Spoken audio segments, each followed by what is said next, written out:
It's amazing how the Trump people were able to draw on the knowledge of all these people. There have been more lawsuits right now in the first 130 days against Trump to district judges than the whole Biden 4 years put together. And this was all pre-planned, that Mark Elias and all the Democratic operatives and the Soros Fund and their affiliates, all that money was set to, as they say, pounce is the moment Trump took office. So you have about 750 judges, probably 450 are left wing, and their rulings, their scores on the liberal index are all known to this, and they are cherry picked, and they just trade places and pursue the use Judge X, Judge Y, Judge Z.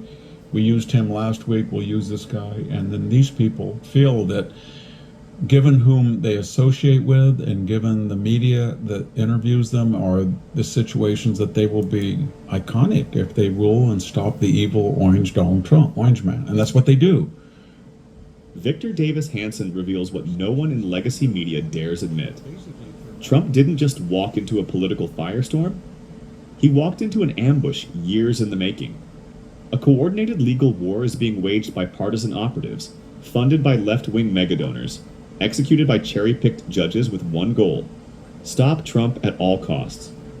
From inflated civil fines to criminal indictments built on shaky ground, every courtroom has become a battlefield. Justice is no longer blind, and she's been weaponized.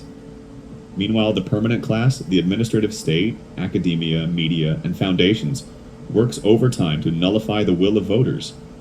They suppress stories, protect their allies, and criminalize dissent. Trump didn't break the system. He exposed it. And now the people see it. The question is, will the Supreme Court step in before it's too late? Or are we watching the slow-motion collapse of democratic legitimacy itself?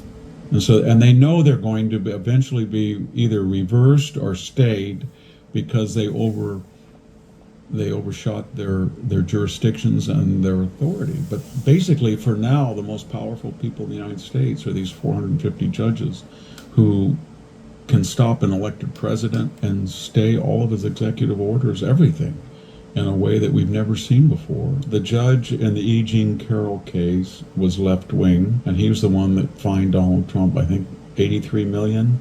And then Judge Engoron in the Letitia James case was a Democratic liberal judge, and he fined, originally it was $450 million. I think the appellate court reduced it down to $370 million. That's still on the books. He's appealing that. And then we had Engoron, then we had Judge Merchan, remember him? And his daughter was a Democratic, made a fortune trading off his name, and that was in the Alvin Bragg case? And then we had one kind of slightly conservative justice, I forgot her name, and the Jack Smith, and everybody got angry. Remember that? And they said, she is a Trump operative. In other words, their whole ideology was that all the judges have to be Democratic supporters, if not donors. They all have to be partisan. And if anyone isn't, then he's a Trump sellout, and we should object to that. And that's what they're doing. And I don't know how you stop it.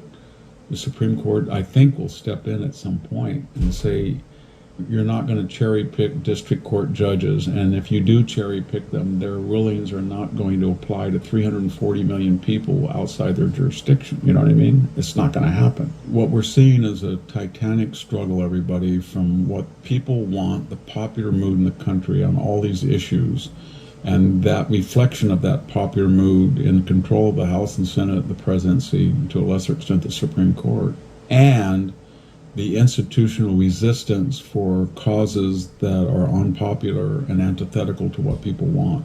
And that's the courts, the administrative state, the foundations, K through 12, higher education, the media, and they don't have any popular support, but they have enormous institutional power.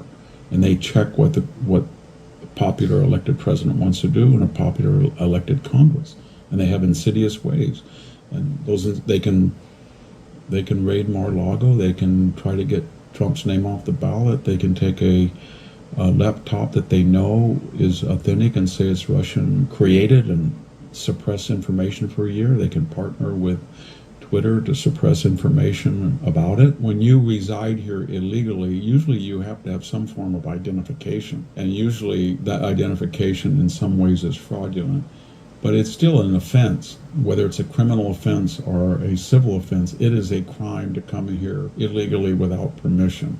If you don't believe that, just camp out at the LAX or SFO airport at customs for about 5 hours and see the number of people who will be taken into a room because they have no passport, or they snuck on, or something's wrong with something. They got in here somehow. So the point I'm making is that the left seems to think that these people, both the perpetrator and the family, have a perfect right to enter the United States on a tourist visa, extend it, and just be resident illegal aliens here.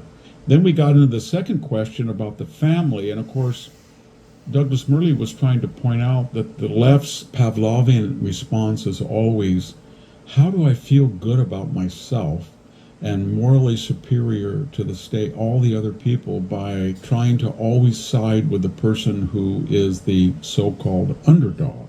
And how can I always do that from a safe place? And if you don't believe they should be deported, then why have a border? Just say, you know what, anybody can come in and stay. Maybe you will say that.